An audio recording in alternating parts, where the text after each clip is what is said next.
UP के विकास के लिए मुख्यमंत्री अखिलेश यादव ने आज विधान भवन में 3,02,687 करोड़ का बजट पेश किया। ये सीएम अखिलेश यादव का चौथा बजट है। विधान भवन के तिलक हॉल में मुख्यमंत्री अखिलेश यादव ने वित्तीय वर्ष 2015-16 का जो बजट पटल पर रखा वह बीते वर्ष के मुकाबले 10.20% अधिक है। मुख्यमंत्री अखिलेश यादव ने जो बजट पेश किया है उसमें बुनियादी ढांचे के विकास को तरजीह देने की चाहत के साथ सरकार की सियासी मजबूरियों की अकुलाहट भी महसूस की जा रही है। इसी वजह से बजट के पिटारे में बुनियादी ढांचे के विकास की रफ्तार को धार देने के लिए आवश्यक संसाधनों के बंदोबस्त के साथ ही लोक लुभावन योजनाओं की ओर वापसी का इंतजाम है। आइए एक नजर डालते हैं आज के बजट पर। 21 शहरों से स्लम हटाने के लिए 200 करोड़ रुपए बजट, गोमती की सफाई के लिए 400 करोड़ का बजट, सड़क और पुल के लिए 12,000 करोड़ का बजट, स्वच्छ भारत मिशन के लिए सरकार ने 1533 करोड़ रुपए की व्यवस्था की है। अल्पसंख्यक कल्याण के लिए 2,776 करोड़ तथा लखनऊ आगरा एक्सप्रेस वे को 3,000 करोड़ दिया गया है। लखनऊ मेट्रो के लिए 425 करोड़ का बजट, दवाओं के लिए 587 करोड़ का प्रावधान। सरकार ने 2100 मेगावाट बिजली उत्पादन का लक्ष्य रखा है। परिवार कल्याण के लिए 5,840 करोड़ रुपए का बजट, समाजवादी पेंशन स्कीम को 2,727 करोड़ रुपए, लैपटॉप स्कीम के लिए 100 करोड़ रुपए का बजट। अखिलेश सरकार 2015 से 2016 में भी बुनियादी ढांचे के विकास पर फोकस जारी रखा है। लखनऊ में मेट्रो रेल परियोजना को रफ्तार देकर भी अखिलेश सरकार विकास के पहिए को रफ्तार दे रही है। सड़क सेतुओं के निर्माण व रखरखाव को लेकर सरकार दरियादिली दिखाने के साथ ही प्रदेश वासियों को कहीं ज्यादा बिजली देने के लिए ऊर्जा सेक्टर पर भी पिछले बजट की तरह इनायत बरकरार रही। बिजली के साथ अगले साल के बजट में सौर ऊर्जा के इस्तेमाल को बढ़ावा देने की भरपूर कोशिश है।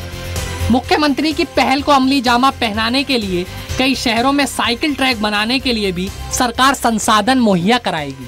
और शहरों को 22 से 24 घंटे बिजली उपलब्ध कैसे होगी, तो उन चीजों पर सरकार ने काम किया और उसके परिणाम आने वाले समय में आपको दिखाई देंगे। जहाँ एम्बुलेंस में पैसा बढ़ाया है, कन्या विद्याधन दिया है, लैपटॉप दिया है, उसके लिए बजट प्रावधान भी कर दिए गए हैं। आपका मेट्रो काम करता हुआ दिखाई दे रहा है, मेट्रो पे काम शुरू हो गया है और शहरों के डीपीआर बनने का भी जो पैसे की आवश्यकता है उसको भी इंतजाम किया है। तो जहां गांव की तरफ ले जा रहे विकास को, वहीं शहरों का भी ध्यान रखा है और कोशिश की है कि हर वर्ग के बीच में सरकार की योजनाएं पहुंचे और विकास उन तक भी जो सबसे गरीब है उन तक भी पहुंचे। इस तरह लोहिया ग्राम में लोहिया आवासों की जो योजना है, जिसमें भी सोलर का भी प्लान, सोलर का पैनल दिया जिसमें कि बल्ब और पंखे चला सकेंगे गरीब। तो उदाहरण के लिए अगर वो न लगे होते तो कहीं ना कहीं सरकार को ही वो डिमांड पूरी करनी पड़ती।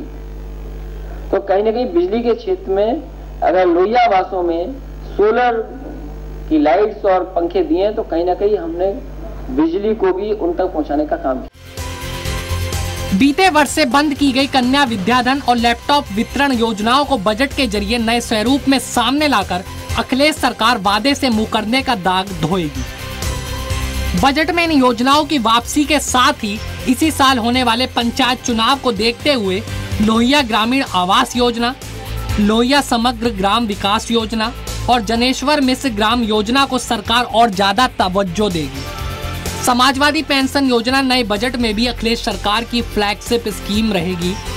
बजट पेश करने के बाद सीएम ने प्रेस कॉन्फ्रेंस करके अपने बजट को सराहा और सूबे के विकास के लिए उन्होंने सांसदों को भी पत्र लिखा है। माननीय सांसद सदस्यों को भी मैंने पत्र लिखे हैं जिससे केंद्र का भी पूरा सहयोग और समय पर पैसा उपलब्ध हो जाए। अब उन बहस में भी हम लोग हैं कि योजना आयोग के अलावा नीति आयोग बनाया तो अब लाभ तो जल्दी मिलेगा।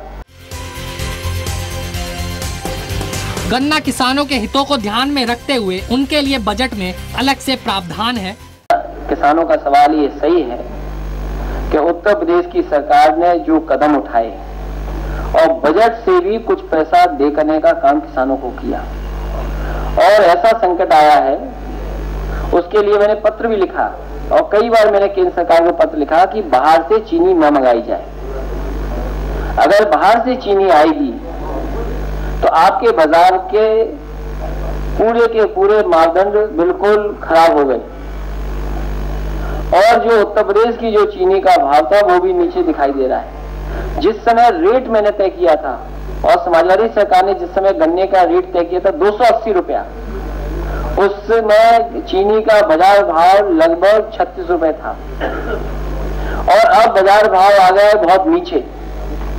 लेकिन किसानों के सामने संकट न आए, किसानों की आर्थिक स्थिति न खराब हो, तो सरकार अपने बजट से पिछली बार भी पैसा दिया था भुगतान के लिए और इस बार भी अलग से इंतजाम बजट में किया है जिससे कि भुगतान किसानों का हो सके। ये सही है कि समय जरूर लगता है, ये उत्तर प्रदेश सरकार अपने बजट से इतना पैसा कभी नहीं दिया गया होगा किसानों को जितना समाजवादी सरकार ने दिया है। सूबे के मुख्यमंत्री ने अपने आम बजट में हर तबके को ध्यान में रखा है। इस बजट में यूपी के विकास के लिए हर संभव प्रयास किया गया है। बस जरूरत है तो सरकार के इन योजनाओं को अमली जामा पहनाने की। Anand Singh, bureau report, news फर्स्ट.in।